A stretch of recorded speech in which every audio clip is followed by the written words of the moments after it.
Story 1. Am I the a-hole if I stop paying my daughter's tuition over a disgusting comment she made towards my new girlfriend?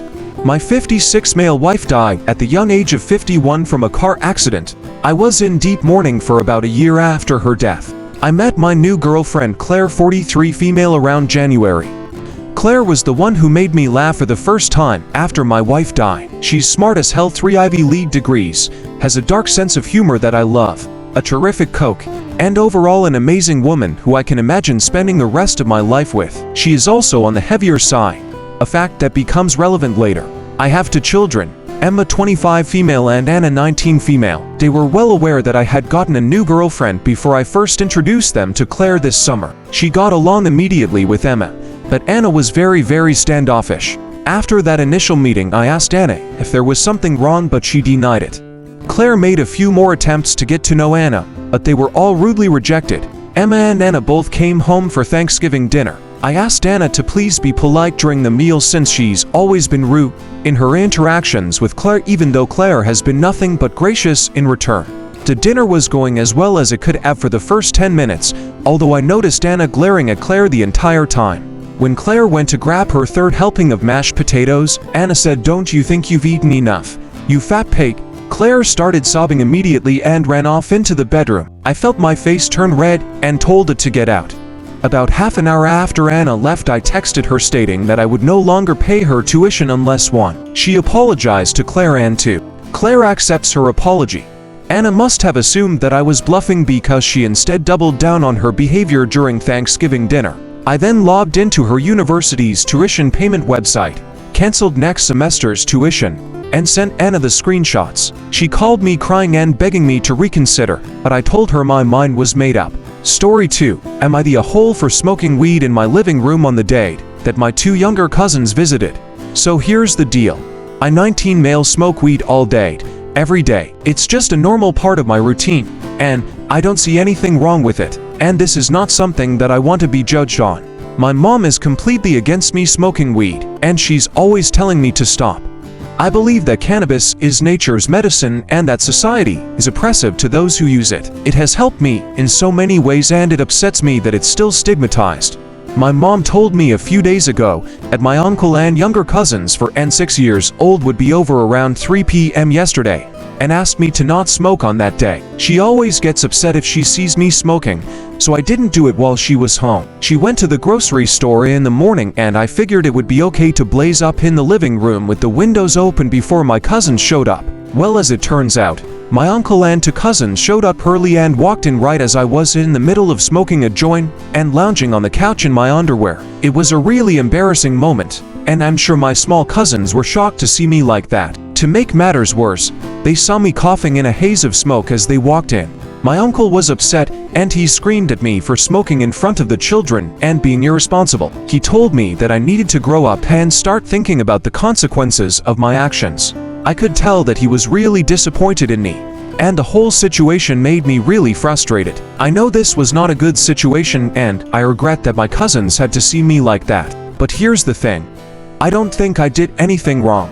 My mom told me the wrong arrival time, so how was I supposed to know that my cousins would be coming over early? And I don't see what the big deal is about smoking weed in my own home, as long as I'm not bothering anyone. If I had been told the correct time, this would have been avoided. Edit.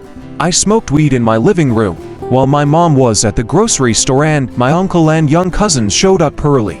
My mom gave me the wrong arrival time, and I don't think I did anything wrong by smoking weed in my own home. Story 3. Am I the a-hole for driving away without my wife because she can't plan? For the past week, my wife and I had been anticipating a baseball game for which we had purchased tickets. We like baseball, but we don't attend many games, so traveling into the city to see games is a rare treat. I know, though, that it would take time to drive there and find parking due to traffic, because the game started at 7 p.m. and we live about 45 minutes from the stadium. I told her this morning that she needed to be ready to get in the car and go by 6 p.m. Well, my wife is an avid gamer, so she was engrossed in her latest video game when the clock struck 5:45 p.m. She has struggled to plan in the past, and I get tired of reminding her that she needs to budget time to get ready. It's as if she has no concept of time at all, similar to a young child. Well, I was ready to go by 6 p.m. and she was in the bathroom. I saw this as an opportunity to teach her personal responsibility, so I simply left the house without saying a word, got in the car, and started driving to the game.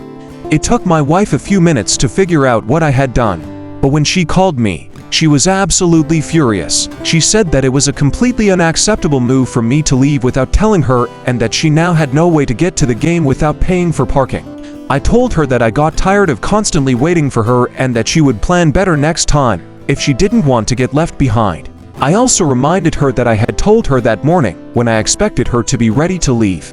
Absolutely none of this seemed to matter, though, and she rudely hung up on me after yelling out more insults. Frankly, I think it's completely insane that a grown woman is unable to budget her time, and I'm starting to suspect that she is doing this on purpose because she's a narcissist who expects me to accommodate her.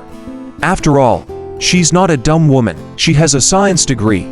Well, she never showed up to the stadium, and I didn't hear from her the whole game, but when I got home, there was a note on the door. She told me that I wasn't welcome in the bedroom and that I should sleep on the couch. I can't believe she wants to be this much of a pill. If I had waited for her, I would have missed the first pitch. I made my expectations clear, and she couldn't be bothered to meet them. I feel like she should be apologizing to me. Story 4. Am I the a-hole for aborting after finding out my ex-husband was cheating on me with my sister?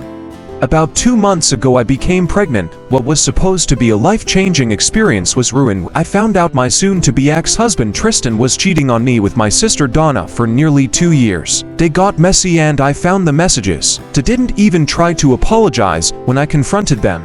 Tristan just said he was done hiding his true love and now we could start the divorce. Donna kept rubbing it in my face that she had taken my man. When I asked Tristan why he would lead me on for this long, he said, "Oh, was the safe choice. He always had loved Donna, but his parents loved me and he didn't want to disappoint them. That the time he realized he loved Donna, it was too late for them to get together, whatever that means."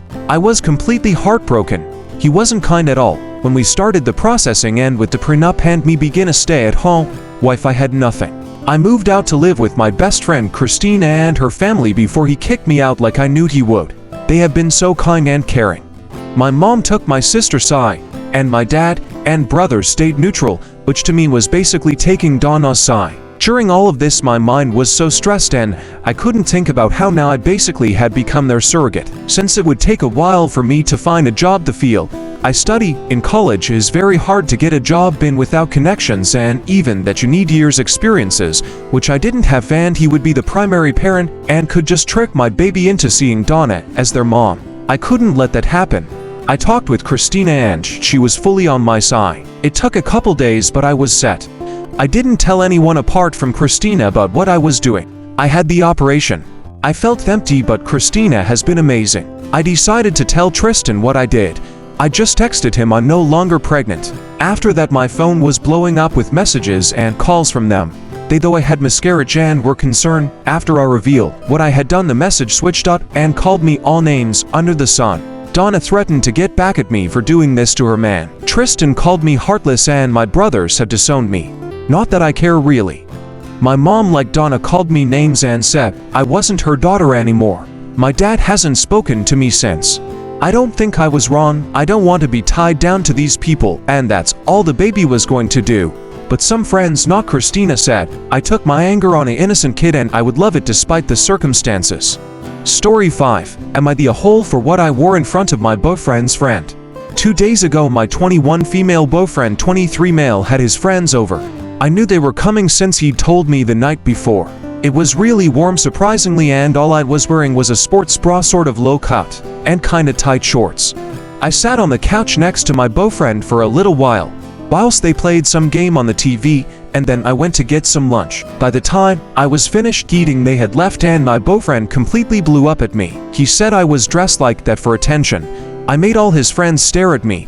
I knew what I was doing and that I should have covered up as soon as I saw them. He stormed out, and since he came home he's barely spoken to me. Am I the a-hole? Should I have worn something less revealing?